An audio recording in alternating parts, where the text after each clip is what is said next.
ဇလန်အစမှာတော့လင်ဂျီအီဟာဖះเจ้าကိုတွားရင်မမျှော်လင့်ထားတဲ့ပြဿနာကြီးတစ်ခုနဲ့ရင်ဆိုင်လိုက်ရတာကိုတွေ့ရမှာပါသူမရဲ့အဝတ်အစားပျက်စီးသွားတာကြောင့်ရော်ကြေးပေးဖို့လိုလာပေမဲ့သူမရဲ့ဘဏ်အကောင့်ထဲမှာကနန်းလေးလုံးပဲကျန်တော့တာကိုကြည့်ပြီးနောင်တရနေမိပါတယ်တကယ်တော့လင်ဂျီအီတို့မိသားစုကပတ်စံမရှားပါဘူးဒါပေမဲ့သူမရဲ့မိဘတွေကအသက်18နှစ်ပြည့်တာနဲ့ကိုအားကိုရမယ်ဆိုတဲ့အတွေးခေါ်နဲ့သားသမီးကိုပြိုးထောင်ခဲ့တာပါဒါပေမဲ့ဒီတစ်ခါမှာတော့သူမအတွက်အကြီးအကျယ်ဒုက္ခပေးမဲ့အဝတ်အစားတစ်ထည်နဲ့တွေ့ခဲ့ရပါတယ်လင်ဂျီအီကအမစီဖုန်းဆက်ပြီးအကူအညီတောင်းပေမဲ့အမကလည်းအိမ်ချင်းငွေပြန်ဆက်နေရတာကြောင့်ပတ်စံအပိုမရှိဘူးလို့ပြောပါတယ်အမကတော့ဖះเจ้าမှာလူများတဲ့နေရာကိုမသွားဘူးကြိုပြောထားပြီးသားမို့ကိုဘာသာကိုဖြည့်ရှင်းဖို့ပဲပြောပါတယ်အဲ့ဒီအချိန်မှာလင်ဂျီအီကအဝတ်စားဟာအတူဖြစ်နိုင်မလားလို့မေးလိုက်ပါတယ်ဒါပေမဲ့ခဏကြာတော့အဲ့ဒီအဝတ်စားဟာအတူမဟုတ်ပဲတကယ်တန်မိုးကြီးပစ္စည်းဖြစ်နေမှန်းသိလိုက်ရပါတယ်တန်မိုးကတော့ယွန်3,800,000တောင်ရှိပါတယ်ဘယ်လောက်လဲလင်ဂျီအီကမယုံနိုင်လောက်အောင်ပြန်မေးလိုက်ပါတယ်အဝတ်စားပိုင်ရှင်ကတော့သူဟာအတူတွေကိုမဝတ်တဲ့သူဖြစ်ကြောင်းပြောပါတယ်လင်ဂျီအီဟာအကြာကြီးတောင်းပန်ပြီးနောက်ဆုံးမှာတလယွန်800နဲ့အရေးကြဆက်ဖို့သဘောတူလိုက်ရပါတယ်အတိုးမပါဘူးဆိုရင်တော့အဲ့ဒီအကျွေးကိုအပြီးဆက်ဖို့9နှစ်လောက်ကြာမှာဖြစ်ပါတယ်ဒီလိုနဲ့တက္ကသိုလ်ပြီးသွားတဲ့နောက်လင်ဂျီအီဟာလူမိသားစုကုမ္ပဏီရဲ့ရုံးခွဲတစ်ခုမှာအလုပ်ဝင်ခဲ့ပါတယ်စမ်းတက်ကာလာစာကတလယွန်4,500ပဲရပါတယ်ဟိုင်ချန်လိုအိမ်ငါးခကြီးတဲ့မြို့မှာသူမအခန်းရဲ့အိမ်ငါးခနဲ့ရေမီးဖို့တင်ယွန်2,000လောက်ကုန်နေပါတယ်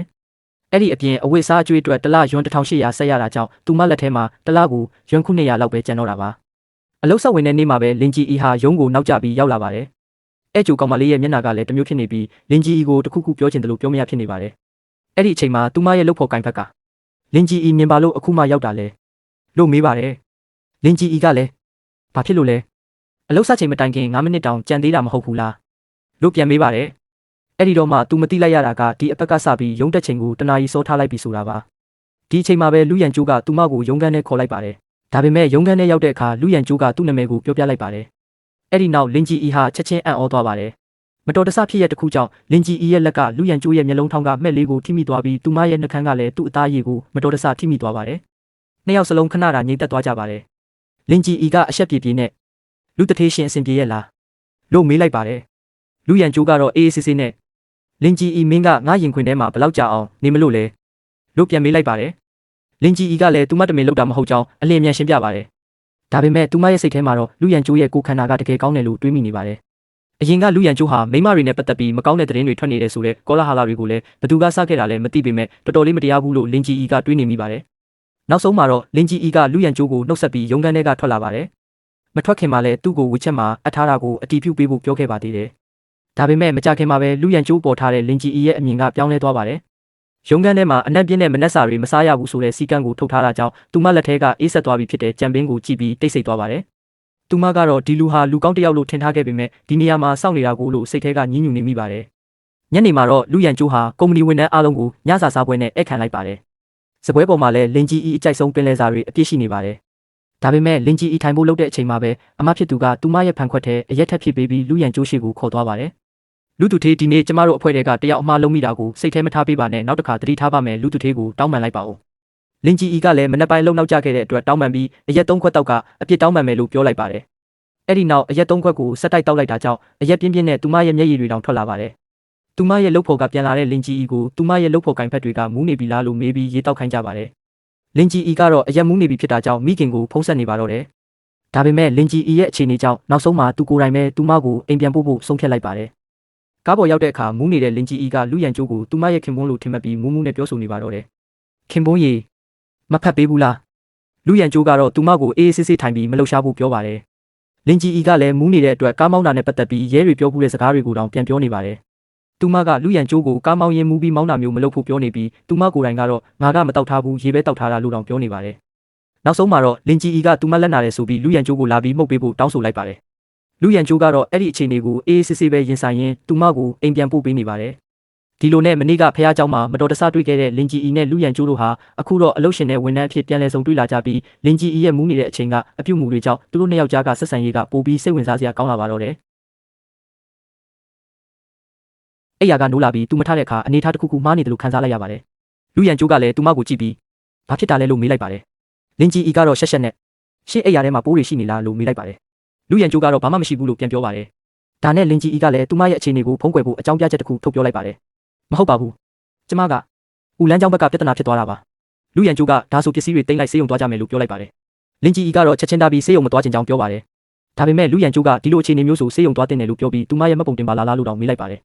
အဲ့ဒီအချိန်မှာလင်ကြီးကသူမလိန်ပြောထားတာကိုစက်ဖုံးကွယ်မရတော့ပဲအမှန်တိုင်းဝန်ခံလိုက်ပါတယ်ကျမကလိန်ပြောတာပါရှင်တကယ်ယုံသွားမယ်လို့မထင်ထားဘူးလူရန်ကျိုးကတော့ဘာမှမပြောပဲအိတ်ဖို့ပဲပြောလိုက်ပါတယ်မနေ့ရောက်တော့လင်ကြီးကသူမရဲ့အသားပေါ်မှာအနီရောင်မှတ်လေးတစ်ခုတွေးလိုက်ပါတယ်အဲ့ဒါကလည်းမင်းညကအရက်မူးနေတော့မတော်တဆကုန်မိထားတာဖြစ်နိုင်တယ်လို့တွေးလိုက်ပါတယ်ဒီနောက်မှာတော့လင်ကြီးကမင်းညကအဖြစ်ပြက်အတွက်လူရန်ကျိုးကိုတောင်းပန်လိုက်ပါတယ်လူသူသေးမင်းညကအတွက်တောင်းပန်ပါတယ်ကျမအရန်တောင်းမိသွားလို့ဘာမှမမှတ်မိတော့ဘူးလူရန်ကျိုးကတော့မမှတ်မိဘူးလားလို့ပြန်မေးပါတယ်ပြီးတော့လိုရင်ငါကမင်းကိုပြန်မှတ်မိအောင်ကူညီပေးရမလားလို့ပြောလိုက်ပါတယ်လင်ကြီးကတော့ချက်ချင်းပဲမလိုပါဘူးလို့ပြန်ထားလိုက်ပါတယ်ပြီးတော့မင်းညကသူ့ကိုဒုက္ခများစေခဲ့လားလို့မေးလိုက်ပါတယ်လင်ကြီးကသူ့ကိုလက်ချောင်းနဲ့နှလုံးပုံလုပ်ပြပြီးကျေးဇူးတင်ပါတယ်မာချောင်ခင်မုန်းလို့တောင်ပြောခဲ့တယ်လို့လူရန်ကျိုးကပြန်ပြောပြပါတယ်အဲ့ဒီစကားကိုကြားလိုက်ရတဲ့လင်ကြီးဟာရှက်လွန်းလို့မြေကြီးထဲပဲဝင်ပုန်းချင်သွားပါတော့တယ်ဒါကြောင့်မင်းညကအတွက်အပြစ်ရှိတဲ့အနေနဲ့လူရန်ကျိုးကိုမနှက်စာတလားစာဝယ်ကျွေးမယ်လို့ပြောလိုက်ပါတယ်လူရန်ကျိုးကတော့တလားလို့ပြန်မေးပြီးအဲ့ဒီလောက်နဲ့မလုံလောက်ဘူးဆိုတဲ့ပုံစံနဲ့ကြည့်လိုက်ပါတယ်လင်ကြီးကလည်းဒါဆိုရှင်မလို့ချင်တာလဲလို့မေးလိုက်ပါတယ်လူရန်ကျိုးကတော့တီတီငိမ့်ငိမ့်နဲ့9နှစ်လို့ပြန်ဖြေလိုက်ပါတယ်လင်ကြီးကအံ့အားသင့်ပြီးဘာလို့ပြန်ပြောလိုက်ပေမဲ့နောက်ဆုံးမှာတော့အဲ့ဒီအပေးယူကိုသဘောတူလိုက်ပါတယ်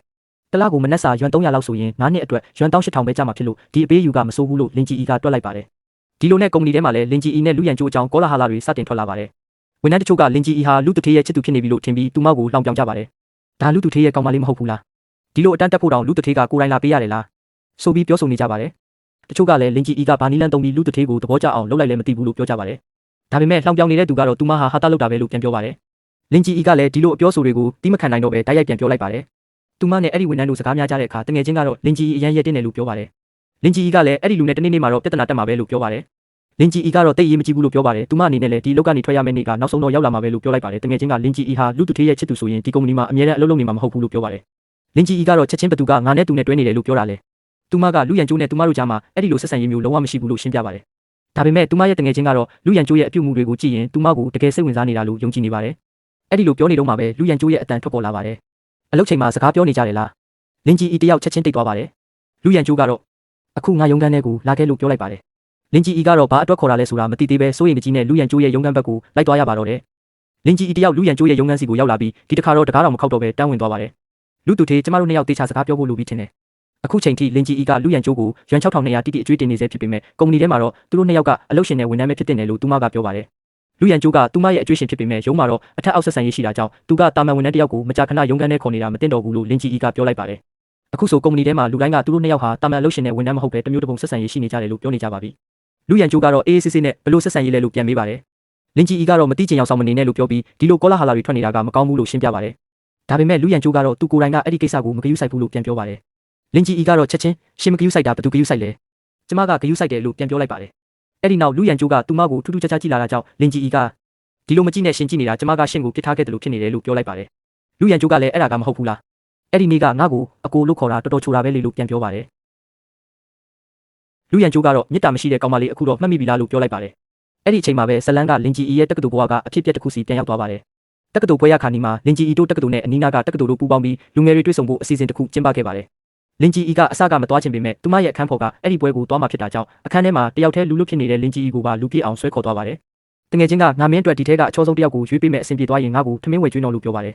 လင်ကြီးကတော့ချောတာထက်စကားနဲ့တဲ့သူအထူးသဖြင့်စကားမပြောတတ်တဲ့သူဆိုပိုကောင်းတယ်လို့တောင်ပြောလိုက်ပါတယ်ဒါပေမဲ့သူမကတငယ်ချင်းကိုယုံမိတာမှားသွားပါတယ်တငယ်ချင်းကရွေးပေးလိုက်တဲ့သူဟာအချောဆုံးတင်မကပဲအရန်ကတ်တက်ပြီးစကားအများကြီးပြောတဲ့သူဖြစ်နေပါတယ်ဒီထက်ပိုဆိုးတာကအဲ့ဒီအစီအစဉ်မှာနေ့တိုင်းစာပို့ပြီးစကားပြောမှတ်တမ်းကို16ချိန်ပြည့်ရမယ်ဆိုတဲ့စီကံရှိနေတာပါဆိုလိုတာကတစ်ဖက်ကစာပို့လာသမျှကိုလင်ကြီးကလည်းတကြောင်မကြံပြန်ဖြေရမှာဖြစ်ပါတယ်တငယ်ချင်းတွေကလည်းသူမကိုမြန်ဆိုပြီးအားပေးနေကြပါတယ်လင်ကြီးကတော့သူမအနေနဲ့အတော်လေးစူးစမ်းပြီးစာတိုင်းကိုပြန်ဖြေနေတာကြောင့်ချစ်သူကောင်းတယောက်လိုဖြစ်နေပြီလို့ထင်နေပါတယ်ဒါပေမဲ့သူမရဲ့စာတွေကအရန်ဆက်ရုပ်ဆန်ပြီးတဘာဝမကျတာကြောင့်တငယ်ချင်းတွေကတော့မခံနိုင်တော့ပါဘ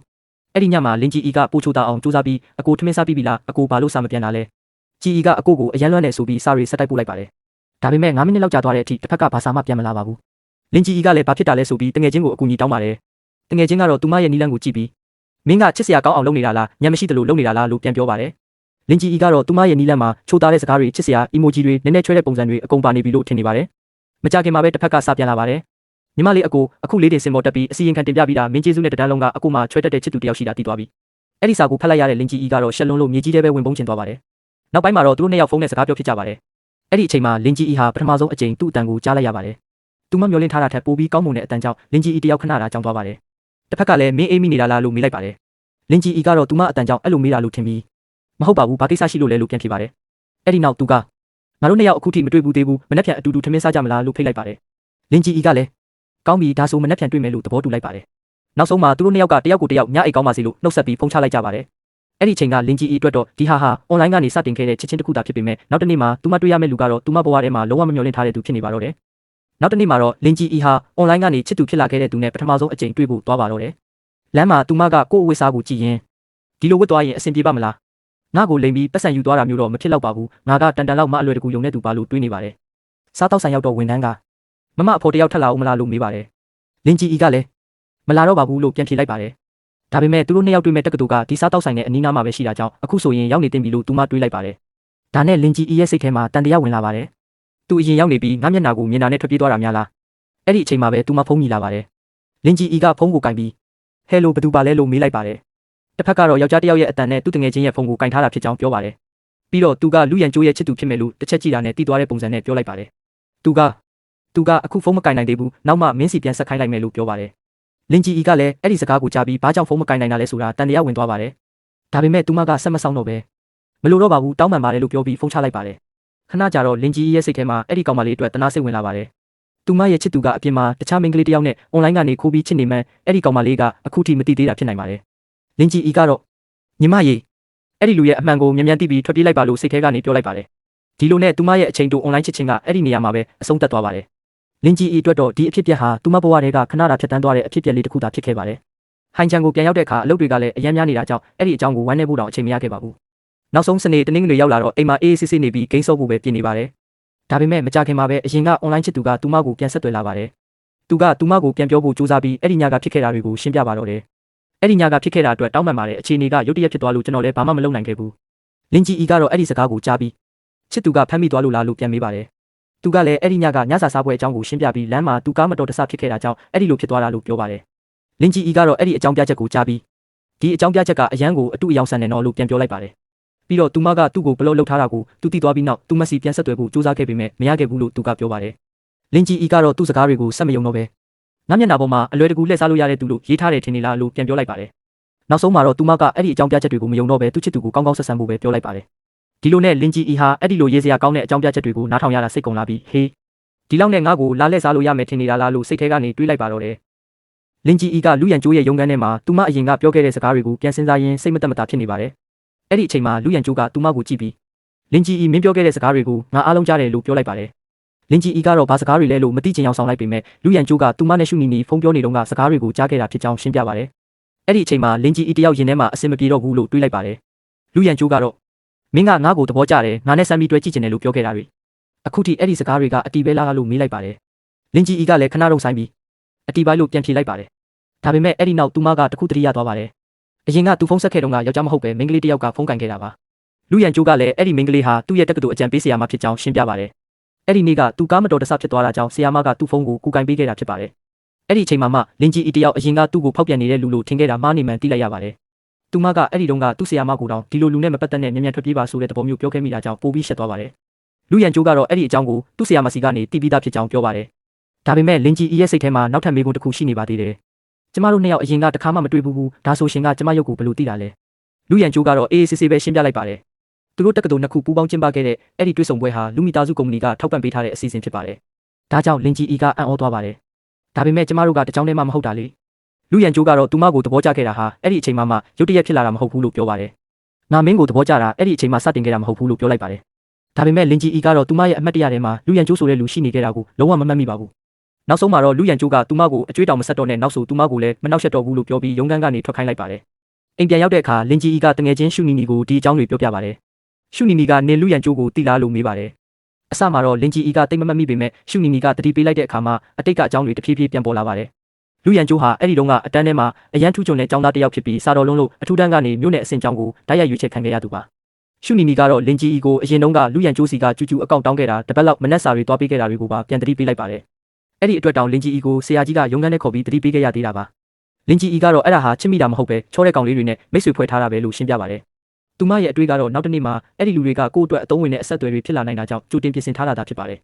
်ဒါပေမဲ့အခုမှလူရန်ကျိုးကအရင်ကအွန်လိုင်းချစ်သူဖြစ်ခဲ့တဲ့သူပြီးတော့ယွန်တရရှစ်တူညတန်ဝစ်စားအတွက်အကျွေးတင်ထားတဲ့သူ့ရဲ့အကျွေးရှင်လည်းဖြစ်နေမှန်းသိလိုက်ရပါတယ်ရှုနီနီကဒီအကြောင်းကိုကြားတာနဲ့အရန်စိတ်ဝင်စားသွားပါတယ်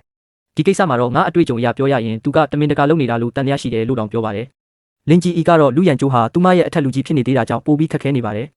ဒီနေ့မှာသူမကလူရန်ကျိုးကိုစိတ်ဆိုးအောင်လုပ်မိပြီးသူကအကျွေးလဲမဆက်တော့နဲ့နောက်ဆိုသူမကိုလည်းမနှောက်ယှက်တော့ဘူးလို့ပြောထားပါတယ်ရှုနီနီကတော့ဒီစကားကိုကြားပြီးအဲ့ဒါဆိုပြဿနာမရှိတော့ဘူးပေါ့ဒါပေမဲ့နောက်တစ်ခါအရေးကြီးတဲ့အကြောင်းကိုအရင်ပြောတော့လို့ပြောပါတယ်ပြီးတော့ရုံးတွင်းအခြေရေးကိုသူမကိုယ်တိုင်ကမထောက်ခံပေမဲ့လင်ကြီးဤတကယ်တွဲချင်တယ်ဆိုရင်တော့အားပေးမယ်လို့ပြောလိုက်ပါတယ်လူရန်ကျိုးကအရန်လွယ်လွယ်ကူကူစိတ်ပြေလို့ရမယ်သူလို့ထင်တာကြောင့်လင်ကြီးဤအနေနဲ့နည်းနည်းချွဲပြီးချစ်စရာကောင်းအောင်ပြောကြည့်ဖို့တောင်အကြံပေးလိုက်ပါတယ်ဒါပေမဲ့လင်ကြီးဤကတော့အတိတ်ကအဖြစ်အပျက်တွေကိုပြန်စဉ်းစားရင်းတစ်ခုခုမမှန်တယ်လို့ခံစားလာရပါတယ်အရင်တုန်းကသူမမှတ်မိတဲ့နေရာမှာမိန်းကလေးတစ်ယောက်ရှိခဲ့ပေမဲ့အဲ့ဒီနေရာမှာသူမရဲ့အဆင့်တန်းနဲ့မတင်တော်တဲ့ပုံစံနဲ့ရပ်နေခဲ့တာကိုလည်းသတိရလာပါတယ်ဒီမမျော်လင့်ထားတဲ့အမှတ်တရတွေကြောင့်လင်ကြီးဤတယောက်ဘာတွေဖြစ်ခဲ့လဲဆိုတာစတင်စဉ်းစားမိလာပါတော့တယ်လင်ကြီးဤတယောက်လူရန်ကျိုးရဲ့ရုံးခန်းကနေထွက်လာတဲ့အချိန်မျက်လုံးသားတွေနည်းနည်းနီနေပါတယ်တငယ်ချင်းကလည်းလူသူသေးကနင့်ကိုအခက်တွေ့အောင်မလုပ်ဘူးမဟုတ်လားနင့်မျက်လုံးတွေကဘာလို့နီနေတာလဲလို့မေးလိုက်ပါတယ်အစားတောင်းနဲ့မတဲလို့ပါကြံမင်းစားပြီးမတဲတာထင်တယ်လို့ရှက်ရှက်နဲ့ပြောလိုက်ပါတယ်အဲ့ဒီအချိန်မှာဆွန်မန်လီကလင်ကြီးဤရဲ့ပစ္စည်းတွေကိုတင်ထားတာမြင်ပြီးလှောင်ပြောင်လာပါတယ်အလုတ်ထွက်တော့မလို့ပစ္စည်းတွေတောင်တင်ပြီးပြီလားနေတိုင်း18ထက်ကိုတက်နေလို့လူသူသေးရဲ့ချစ်သူဖြစ်ပြီးဘဝပြောင်းတော့မယ်ထင်တာအခုတော့မတုံးချင်တော့လို့ကန်ထုတ်ခံလိုက်ရပြီပေါ့တကယ်ရှက်စရာပဲဒီစကားကိုကြားတော့လင်ကြီးဤကမခံနိုင်တော့ပဲပြန်ပြောလိုက်ပါတယ်ဆွန်မန်လီနင့်ပါဇက်ကတကယ်အနာဂတ်ကိုကြိုသိနေတယ်လို့ပဲဒီလောက်တွက်တက်ရင်မနှက်ဖြန်နှစ်မှာတထေးတစ်ရှိလာမယ်ဆိုတာဘာလို့မတွက်မိတာလဲဆွန်မန်လီကဘာကိုဆိုလိုတာလဲလို့မေးတော့လင်ကြီးဤကသူမဝတ်ထားတဲ့အင်ဂျီကိုကြည့်ပြီးအင်ဂျီမှာချီစတစ်ချောင်းထွက်နေကြောင်းထောက်ပြလိုက်ပါတယ်မနှက်ဖြန်ဖောက်တဲ့ကြီးတွေနဲ့တွေ့တဲ့အခါဒီချီစလေးကိုဖျက်ထားတော့မဟုတ်ရင်တတိယဌာနရဲ့မျက်နှာပြက်လိမ့်မယ်ဒါပေမဲ့နောက်တစ်နေ့မှာတော့အားလုံးရဲ့အခြေအနေကပြောင်းလဲသွားတော့မှာပါမနက်9:00 နာရီမှာလူမိသားစုကုမ္ပဏီရဲ့ဌာနချုပ်ပေါ်ဆုံးထပ်မှာဘီလီယံ100တန်တဲ့ project အတွက်အရေးကြီးအစည်းအဝေးတစ်ခုကျင်းပနေပါတယ်လင်ကြီးရဲ့အဖေကလည်းဒီ project ဟာသူမအတွက်ပထမဆုံးအကြီးစားတာဝန်ဖြစ်တာကြောင့်အမှားမလုပ်ဖို့တတိပေးထားပါတယ်အဲ့ဒီ project မှာလူမိသားစုဘက်ကတာဝန်ယူမဲ့သူကတော့သူမရဲ့အကျွေးရှင်လူရန်ကျိုးပဲဖြစ်ပါတယ်အမကလည်းအခွင့်အရေးရတော့အကျွေးကိုအပီးဆက်လိုက်သူ့ကိုရှောင်မနေတော့နဲ့လို့ပြောပါတယ်လင်ကြီးကတော့ပြုံးပြီးအကျွေးပဲရှင်းမှာမဟုတ်ဘူးလူကိုပါအိမ်ခေါ်လာမယ်မနှက်ဖြန်ဘာဖြစ်မလဲစောင့်ကြည့်ချက်လို့ပြန်ပြောလိုက်ပါတယ်နောက်တစ်နေ့လင်ကြီးဟာလူမိသားစုဌာနချုပ်ကိုရောက်လာပါတယ်ဆွန်မန်လီကသူမကိုမြင်တာနဲ့ထပ်ပြီးလှောင်ပြောင်လိုက်ပါတယ်မနေ့ကမှအလုတ်ထွက်သွားတာမဟုတ်ဘူးလားဒီနေ့တော့လူသူသေးနဲ့ပြန်တေးဖို့လာလားဒါပေမဲ့ခဏကြာမှပဲသူမရဲ့မျက်နှာပေါ်ကအပြုံးပြောက်သွားပါတယ်လူမိသားစုဘက်ကဝန်ထမ်းတစ်ယောက်ကအားလုံးရှေ့မှာကြေညာလိုက်ပါတယ်အားလုံးကိုမိတ်ဆက်ပေးပါမယ်ဒါကလင်မိသားစုကုမ္ပဏီရဲ့အတိတ်ခန့်အပ်ထားတဲ့အထွေထွေမန်နေဂျာလင်သူသေးပါဒီဘီလီယံ100တန် project ရဲ့တူးလေးသောပူးပေါင်းဆောင်ရွက်မဲ့မိတ်ဖက်လည်းဖြစ်ပါတယ်အဲ့ဒီအချိန်မှာလင်ကြီးကအေးဆက်တဲ့မျက်နှာနဲ့လူရန်ကျိုးကိုကြည့်ပြီးလူတထေးပထမဆုံးတွေ့ဆုံတာပဲနော်ကျမရောက်လာတာအံ့ဩသွားလားလို့မေးလိုက်ပါတယ်လူရန်ကျိုးကလည်းမျက်နှာမပြောင်းပဲလင်သူသေးလာရောက်တာကိုကြိုဆိုပါတယ်လူမိသားစုဘက်ကလည်းလင်တထေးညွှန်ကြားတဲ့အတိုင်းဆောင်ရွက်ပေးပါမယ်လို့ပြန်ပြောပါတယ်အစည်းအဝေးစတင်တဲ့အခါလင်ကြီးက project ရဲ့အမျက်နှုံးကိုကြည့်ပြီးဒီအမျက်ကအရမ်းများနေတယ်ကျမကိုအလွယ်တကူငွေပေးမဲ့သူလို့ထင်နေတာလား200%လျှော့ပေးပါလို့တိုက်ရိုက်ပြောလိုက်ပါတယ်လူရန်ကျိုးကလည်းချက်ချင်းရပါတယ်လင်တထေးပြောတဲ့အတိုင်းလုပ်ပါမယ်လို့သဘောတူလိုက်ပါတယ်အဲ့ဒီနောက်လင်ကြီးက logistics လမ်းကြောင်းတွေကိုစစ်ဆေးပြီးအစီအစဉ်မကျထိရောက်မှုနည်းလွန်းတယ်လို့ဝေဖန်ပါတယ်ဒီလမ်းကြောင်းတွေကိုပြန်လုပ်ပါလူရန်ကျိုးကလည်းအမှန်လင်တထေးစဉ်းစားထားတာပိုကောင်းပါတယ်လို့ပြန်ပြောပါတယ်အစည်းအဝေးပြီးသွားတော့လူရန်ကျိုးကလင်ကြီးအတွက်ရေတစ်ခွက်ပေးပြီးအများကြီးပြောထားလို့လေချောင်းမနာအောင်တောက်ဖို့ပြောပါတယ်အဲ့ဒီအချိန်မှာတော့လင်ကြီးရဲ့တထေးပုံစံကပျောက်သွားပြီးအရန်တင်မန်းတာပဲခုနကငါတရုပ်ဆောင်တာဘလို့လဲအေးဆက်ပြီးအကျန်းစားတထေးပုံစံပေါက်တယ်မဟုတ်လား2 နာရီလောက်စကားပြောလိုက်ရတာလေချောင်းတောင်နာနေပြီလို့ညှိလိုက်ပါတယ်ဒါပေမဲ့လူရန်ကျိုးကတော့သူ့ပစ္စည်းတွေကိုတစ်တာထဲထည့်ထားပြီးသားပါလင်ကြီးကရှင်ပါလုပ်နေတာလဲလို့မေးလိုက်တော့ဒီနေ့ညနေခီးထွက်ရမယ်လို့ပြန်ဖြေပါတယ်ပြီးတော့သူကပစ္စည်းတွေကိုပြပြီးမနေ့ကလင်တထေးကနောက်ဆိုငါ့ကိုစောက်ရှောက်မယ်လို့ပြောထားတာမဟုတ်ဘူးလားလင်တထေးအတွက်အိမ်ငါကမကုံအောင်ဒီမနေ့ငါတိုက်ခန်းကိုအပီပစ္စည်းတွေအကုန်ထုတ်လာပြီးအခုငါ့ကိုဘယ်တော့အိမ်ခေါ်သွားမလဲလို့မေးလိုက်ပါတယ်လင်ကြီးကတော့အံ့ဩသွားပါတယ်ရှင့်မအိမ်တွေအများကြီးရှိတာမဟုတ်ဘူးလားဘာလို့နေစရာမရှိတော့တာလဲ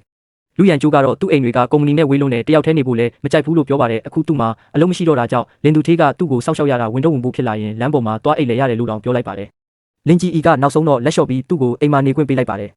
ဒါပေမဲ့အခမဲ့တော့မနေခိုင်းပါဘူးအိမ်ကပကံတွေအားလုံးရှင်ဆေးရမယ်လို့စီကံချလိုက်ပါတယ်လူရန်ကျိုးကတော့ဝမ်းသာအားရနဲ့အမိတ်အတိုင်းမှာလင်တထေးတစ်သက်လုံးပကံဆေးရရင်တော့အဆင်ပြေပါတယ်လို့ပြန်ပြောပါတယ်ဒီလိုနဲ့နှစ်ယောက်သားအတူတူနေထိုင်တဲ့ဘဝစတင်လာပါတယ်ဒီနေ့မှာလင်ကြီးကအလုပ်ကိစ္စတွေနဲ့ခေါင်းရှုပ်နေချိန်လူရန်ကျိုးကအချိုးပွဲပေးပြီးစိတ်လျှော့ဖို့ပြောပါတယ်လင်တထေးဒီနေ့ကလာတိုင်းရဲ့ပထမဆုံးနေ့တော့ငါရဲ့ကိုပိုင်စရင်ကိုလည်းရှင်းပေးရမယ်နေမဟုတ်ဘူးလားလင်ကြီးကဘာစရင်လဲလို့မေးလိုက်ပါတယ်လူရန်ကျိုးကတော့ပြီးခဲ့တဲ့တလားလုံးသူမအတွက်နေတိုင်းအစားအစာသုံးနဲ့ပြင်ပေးခဲ့တာအိယာမဝင်ခင်ပြုစုစောင့်ရှောက်ပေးခဲ့တာတွေအတွက်သူ့ရဲ့နေထိုင်စားတောက်စရိတ်ကိုရှင်းပေးရမယ်လို့ပြောလိုက်ပါတယ်အဲ့ဒီအချိန်မှာလင်ကြီးတယောက်သူ့ကိုအိမ်ခေါ်ထားမိတာတကယ်ပဲမှန်မှန်တွေးရပါတော့တယ်ဒီလမှာလူရန်ကျိုးရဲ့အိမ်မှုကိစ္စလုပ်ပေးတာတွေတော်တော်ကောင်းတာကြောင့်လင်ကြီးကပုံမှန်ပေးနေကြထက်ရွမ်200ပို့ပေးလိုက်ပါတယ်ဒီလအလုပ်ကောင်းတဲ့ပို့ပေးတဲ့ရွမ်200ကစုကြီးပါကြိုက်တယ်လို့သုံးလိုက်ပြန်အန်းစရာမလိုဘူးခဏအကြာမှာသူကနောက်ထပ်တောင်းဆိုချက်တစ်ခုထုတ်လာပါတယ်လင်တထေးမကြသေးခင်ကဈေးဝယ်စင်တာမှာကျွန်တော်ကြိုက်တဲ့လက်စီးတစ်ချောင်းတွေ့ထားတယ်ရွမ်900လောက်လိုနေသေးလို့နောက်လစာတွေကကြိုထုတ်ပေးလို့ရမလားဘာလို့လစာကိုထပ်ကြိုထုတ်ရမှာလဲလို့မေးပါတယ်အခုရှင်ကအချိန်ပြည့်အိမ်မှုကိစ္စလုပ်နေတဲ့သူတွေတနေ့လုံးအိမ်မှာနေပြီးလက်စီးဝယ်ဖို့ဘာလို့လဲဒါပေမဲ့ရှင်ဒီလောက်နားလဲပေးတတ်တာကိုကြည့်ပြီးဒီတစ်ခါတော့အထူးဆုချမယ်ဒီညပကံဆေးစရာမလိုဘူးငါကိုယ်တိုင်ချက်ပေးမယ်ဒီအချိန်မှာတော့ဇလန်းကနောက်ထပ်အရေးကြီးတဲ့အခြေအနေတစ်ခုစီရောက်လာပါတယ်လင်ကြီးရဲ့အဖေကသူမကိုအိမ်အောင်ဖက်ရွေးပေးဖို့ထပ်ပြီးဖိအားပေးလာပါတယ်အဖေသမီးမှာချစ်သူရှိပြီးသားလို့အကြိမ်ပေါင်းရနဲ့ချီပြောပြီးအွန်လိုင်းကနေတွေ့တဲ့သူတယောက်နဲ့ငါ့ကိုလာလိမ့်နေတာလားလင်ကြီးရဲ့အဖေကဒီကိစ္စကြောင့်သူမကိုမဖြစ်မနေသွားခိုင်းပြီးနောက်ကြရင်မင်းရဲ့ကက်တွေအကုန်ပိတ်မယ်လို့တောင်ချင်းချောက်ပါတယ်လင်ကြီးကလည်းစိတ်မကျေနပ်ပေမဲ့သွားဖို့သဘောတူလိုက်ပါတယ် ဒါပေမဲ့အဲ့ဒီနေရာကိုရောက်သွားတဲ့အခါသူမမယုံနိုင်စရာမြင်ကွင်းတစ်ခုကိုတွေ့လိုက်ရပါတယ်သူမရဲ့ချစ်သူအဖြစ်အားကိုးနေခဲ့တဲ့လူရန်ကျိုးဟာရှိနေခဲ့တာပါလင်ဂျီအီကအံ့ဩပြီးလူရန်ကျိုးရှင်ဒီမှာဘာလုပ်နေတာလဲဝန်ထမ်းအဖြစ်တောင်လာလုပ်နေတာလားလူရန်ကျိုးကတော့သူမကိုကြည့်ပြီးအရင်ကတည်းကဒီနေ့ကိုစောင့်နေခဲ့တာလို့ပြောပါတယ်ပြီးတော့စာရွက်စာတမ်းတစ်ခုကိုထုတ်ပေးလိုက်ပါတယ်အဲ့ဒီထဲမှာသူ့ရဲ့ကိုယ်ပိုင်ပိုင်ဆိုင်မှုတွေလူမိသားစုကုမ္ပဏီရဲ့ share တွေသူ့မှာရှိတဲ့အရေးကြီးဆုံးအရာတွေအကုန်လုံးပါဝင်နေပါတယ်ဒါတွေအားလုံးကိုမင်းကိုအပ်လိုက်ပြီးငါဘက်ကဘာမှမဖုံးကွယ်တော့ဘူးလို့ပြောလိုက်ပါတယ်အဲ့ဒီနောက်မှာတော့သူတို့နှစ်ယောက်ကြားကအခြေရေးကိုတရားဝင်ဖော်ပြလိုက်တယ်လို့ဖြစ်လာပါတယ်လင်ဂျီအီလည်းနောက်ဆုံးမှာသူ့ရဲ့စိတ်ကိုလက်ခံလိုက်ပါတယ်ဒါပေမဲ့နှစ်ယောက်သားတူနေပြီးနောက်ပိုင်းမှာတော့ပုံမှန်မဟုတ်တဲ့စကားတွေကြောင့်တယောက်နဲ့တယောက်ရေစရာအခြေအနေတွေဆက်တိုက်ဖြစ်လာပါတယ်လူရန်ကျိုးကလည်းလင်ဂျီအီနေမကောင်းတယ်လို့ဖြစ်လာတိုင်းအလွန်အကျွံစိုးရိမ်တတ်ပါတယ်တခါမှတော့လင်ဂျီအီကစိတ်ဆိုးပြီးလူရန်ကျိုးရှင်မှာထူးဆန်းတဲ့အကြိုက်တွေများရှိနေတာလားလို့မေးလိုက်ပါတယ်လူရန်ကျိုးကတော့အေးအေးဆေးဆေးပဲဒါကထူးဆန်းတဲ့အကြိုက်မဟုတ်ဘူးဒါကငါတို့နှစ်ယောက်ကိုစုံစည်ခဲ့တဲ့ကံကြမ္မာပဲလို့ပြန်ပြောပါတယ်ပြီးတော့လင်ဂျီအီမသိသေးတဲ့အကြောင်းတစ်ခုကိုထပ်ပြောပြပါတယ်သူတို့နှစ်ယောက်ပထမဆုံးတွေ့ခဲ့တဲ့နေ့ဖះเจ้าနားမှာလင်ဂျီအီကအမွှေးတိုင်ကင်ပြီးမတော်တဆသူ့စီကိုတိုးဝင်လာတဲ့အချိန်ကလေးကသူမကိုအမှတ်ရနေခဲ့တာပါအဲ့ဒီအချိန်ကလေးကလူရန်ကျိုးဟာသူတို့နှစ်ယောက်ရဲ့အနာဂတ်ကိုတောင်စိတ်ကူးရင်ထားခဲ့တယ်လို့ဆိုပါတယ်လင်ဂျီအီကတော့သူ့စကားကိုကြားပြီးမနက်စောကြီးဒီလိုစကားတွေမပြောနဲ့ငါပိုက်စာနေပြီးကြောက်ချက်စားခြင်းတယ်လို့ပြန်ပြောလိုက်ပါတယ်လူရန်ကျိုးကလည်းချက်ချင်းအမိတ်အတိုင်းမှာအိမ်သူထေးမက်လို့ပြန်ပြေးပြီးမိဖို့ချောင်ဘက်ကိုထွက်သွားပါတယ်အဆုံးမှာတော့လင်ဂျီအီရဲ့စိတ်ထဲမှာအရင်ကယွန်း3,800နဲ့အဝတ်စားကိုပဲကဘာပေါ်မှာအကုန်ကြအများဆုံးလို့ထင်ခဲ့ပေမဲ့အခုတော့သူမအတွက်တကယ်တန်ဖိုးကြီးတာကသူမဘေးနာကိုရောက်လာနိုင်မှုအချိန်ကြာကြီးစီစဉ်ပြီးတဆင်ချင်းစူးစမ်းခဲ့တဲ့လူရန်ကျိုးရဲ့စိတ်ရင်းမှန်တဲ့အချစ်ပဲဖြစ်နေပါတော့တယ်